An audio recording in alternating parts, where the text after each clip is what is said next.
não sei se vocês têm acompanhado, há uma publicação, há publicações de várias pesquisas, né? Há uma pesquisa que o Instituto X fez na Bahia, uma outra feita no Ceará. Eu tenho recebido isso, eu nem divulgo muito, né? São pesquisas públicas, né?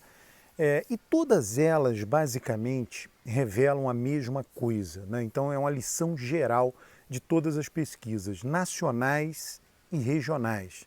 Regionais, quando eu falo regionais, eu sempre estou me referindo a estados em particular. É como eu disse, saiu da Bahia, uma no Ceará lá, que Lula tem o dobro da votação, dependendo da simulação, até mais do que o dobro, porque Ciro Gomes no Ceará, perdão, né? Então, isso tem circulado, tá? O que basicamente, Rio Grande do Sul, saiu de Rio Grande do Sul, saiu do Paraná também. O que isso basicamente nos mostra, o que isso basicamente revela, tá? Revela que a má avaliação do governo Bolsonaro, vamos lembrar sempre, eu tomo como parâmetro a pesquisa do Datafolha. Né? O Datafolha indicou que Bolsonaro tem 24, vamos arredondar, 25% de ótimo e bom.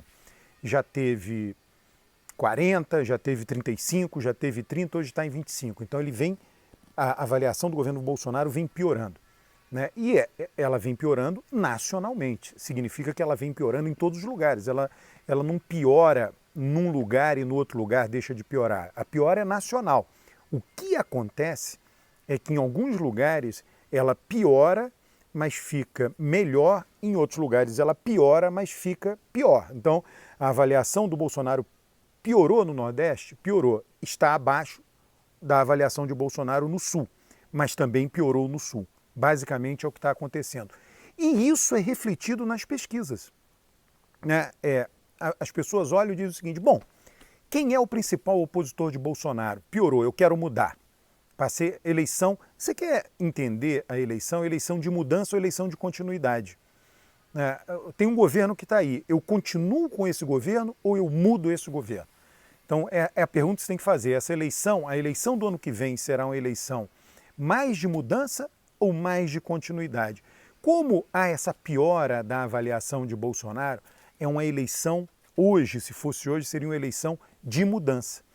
O ano da eleição nos Estados Unidos foi o ano pior da pandemia nos Estados Unidos. E aí a pandemia teve impacto crucial na eleição. Eu fiz uma live com Clifford Young, vocês vão achar na parte ao vivo desse canal aqui, uma live sobre os Estados Unidos. E eu perguntei para ele, foi muito claro, qual foi o determinante na eleição dos Estados Unidos, a economia ou a pandemia? Ele diz, olha, foi uma coisa só. As duas coisas estavam misturadas. E ele chama atenção, e ele chamou atenção na live para o fato de que a eleição aconteceu no pior ano. Né? No ano que começou, estava tudo muito ruim, pior. E aí a ponderação que ele faz, é uma ponderação que eu trago para o Brasil, o Clifford, ele já morou no Brasil, os filhos todos nasceram no Brasil, é casado com uma brasileira, acompanha muito o contexto brasileiro e faz pesquisa de forma sistemática. E é um observador externo, que não está envolvido com as paixões locais. Aí ele diz o seguinte, tá bom, o pior da pandemia no Brasil está acontecendo esse ano agora, só que a eleição é no ano que vem. Nós já sabemos que a pandemia vai continuar, muito provavelmente vai continuar, a variante, ela pode até recrudescer, né? Mas a questão é que a gente não sabe exatamente, a gente imagina que, por mais lenta que seja a vacinação, o principal da população brasileira, a segunda dose, quem tomou segunda dose, 10% da população, até o final do ano, 50% talvez já tenha tomado segunda dose, e aí você controla a pandemia. E ano que vem você entra no ano sem pandemia e sem esse obstáculo da saúde pública ao crescimento econômico. Então, o fato da eleição ser ano que vem beneficia Bolsonaro. Trazendo essa reflexão agora, então, piora a avaliação dele, já foi 35, caiu 10 pontos, é muito, né? E isso está resultando nessas pesquisas que você está acompanhando. E o que pode acontecer? A questão toda é o seguinte, o que pode acontecer? Eu estou trazendo aqui todo o conhecimento de opinião pública, voltar a melhorar a avaliação de Bolsonaro e ele ficar mais competitivo. do que ele está hoje. Se fosse hoje, se a eleição fosse esse ano, nós estamos em maio, final de maio, junho, aí teria junho, julho, agosto, setembro, outubro, 5 meses para a eleição. Perderia. Bolsonaro perderia. Ano que vem, eu acho que ele caminha para perder, mas a questão é que essas pesquisas de hoje, talvez elas não continuem mostrando um cenário tão desfavorável para Bolsonaro a partir do ano que vem. Tá? As mesmas pesquisas regionais, eu estou para que você se situe, né? Comparando 2021 com 2022, tá? Então, tenha isto em mente, isso que é importante ter em mente. Bom, vamos lá. Ele volta a melhorar, ele vai de 25, vamos pegar como referência de novo a pesquisa do Datafolha, ele sai de 25 de ótimo e bom para 30, ele se torna mais competitivo. É fato, é fato. Bom, outra coisa que eu aprendi, né, em todos os meus estudos de opinião pública, um artigo muito bom. Eu li o artigo, mas não acho, nunca mais consegui encontrar o artigo. Né? É um artigo de um acadêmico sobre a Holanda, eu acho que era um holandês, né? E ele avaliou a avaliação, ele estudou a avaliação de governo no decorrer do mandato.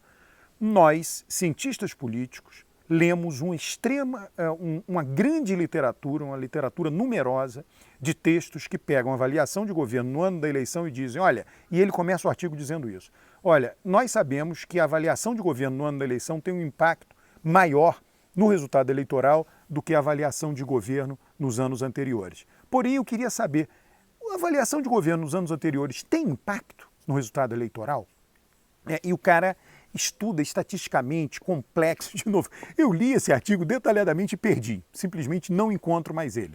Né, eu li, baixei da internet, né, aí vai que você troca de computador, já faz um tempo isso, já procurei em e-mail, já procurei em todos, enfim.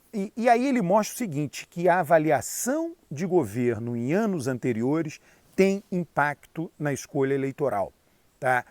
Basicamente, a conclusão estatística dele, muito sofisticado, repito, um artigo muito bem montado, ele está dizendo o seguinte, olha, vai ter um grupo do eleitorado que lá durante, né, vamos supor, esse ano, passou a avaliar mal o Bolsonaro e ficou muito irritado com o Bolsonaro. Ele pode voltar a avaliar bem ano que vem, mas ele pode não querer votar em Bolsonaro em função da memória deste ano, tá? Ainda que seja um grupo pequeno, um percentual não muito grande.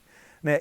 Por quê? Porque ele se sentiu ferido, né? Tem lá uma cicatriz. A cicatriz, né, a ferida já cicatrizou? Sim, né? Mas ele se recorda daquilo. Então, basicamente, o que esse artigo está dizendo, e aí eu utilizo isso como conversão de ótimo e bom em voto, eu tenho isso, quantos % do ótimo e bom se transformam em voto? Né? Pode ser que alguém muito mal avaliado no decorrer do mandato, melhorando a avaliação no final, tenha uma taxa de conversão de ótimo e bom em voto menor do que quando ele fica bem avaliado todo o mandato. Tá? Quando ele fica bem avaliado todo o mandato, ele não perde, ele não vai perdendo pelo caminho apoiadores, né? Aqueles apoiadores ficam com ele do início ao fim. É difícil, né? Qualquer governo tem dificuldade nisso, né? Todos os governos precisam, a gente quando pensa em economia, precisam fazer ajustes, é um ciclo eleitoral comum que inclusive resulta em sucesso eleitoral para muitos governos que disputam a reeleição, até em prefeituras, governos estaduais, né? E também no governo federal, claro, é apertar o cinto na primeira metade do mandato e gastar na última metade. Então muitos governadores e prefeitos e líderes, né, de governos nacionais que fizeram isso, tiveram sucesso, tem uma literatura mostrando isso. Ele faz um ajuste, o Lula fez isso no seu primeiro mandato, fez um ajuste fiscal forte no início, nos 2 primeiros anos, e passou a gastar mais nos 2 últimos anos, já em particular no último ano, e aquilo tem impacto eleitoral, foi reeleito com tranquilidade. Então, eu só apenas queria lhe alertar, né, 2022 tende a ser diferente de 2021. O que as pesquisas hoje refletem é uma piora da avaliação positiva de Bolsonaro. Então você tem uma eleição, se fosse esse ano, seria uma eleição fortemente de mudança. Ano que vem eu acho que continuará sendo a eleição de mudança, mas pode ser que não seja fortemente. tornando a eleição mais parelha, mais disputada, uma eleição mais acirrada. Apenas fique com isso em mente. É uma hipótese razoável que eu trago aqui para você. Inscreva-se no canal, curta os vídeos, comente os vídeos, traga mais gente para esse canal que é de análise política, que não delira, que deixa você sempre com a avaliação racional do que está acontecendo. Um grande abraço.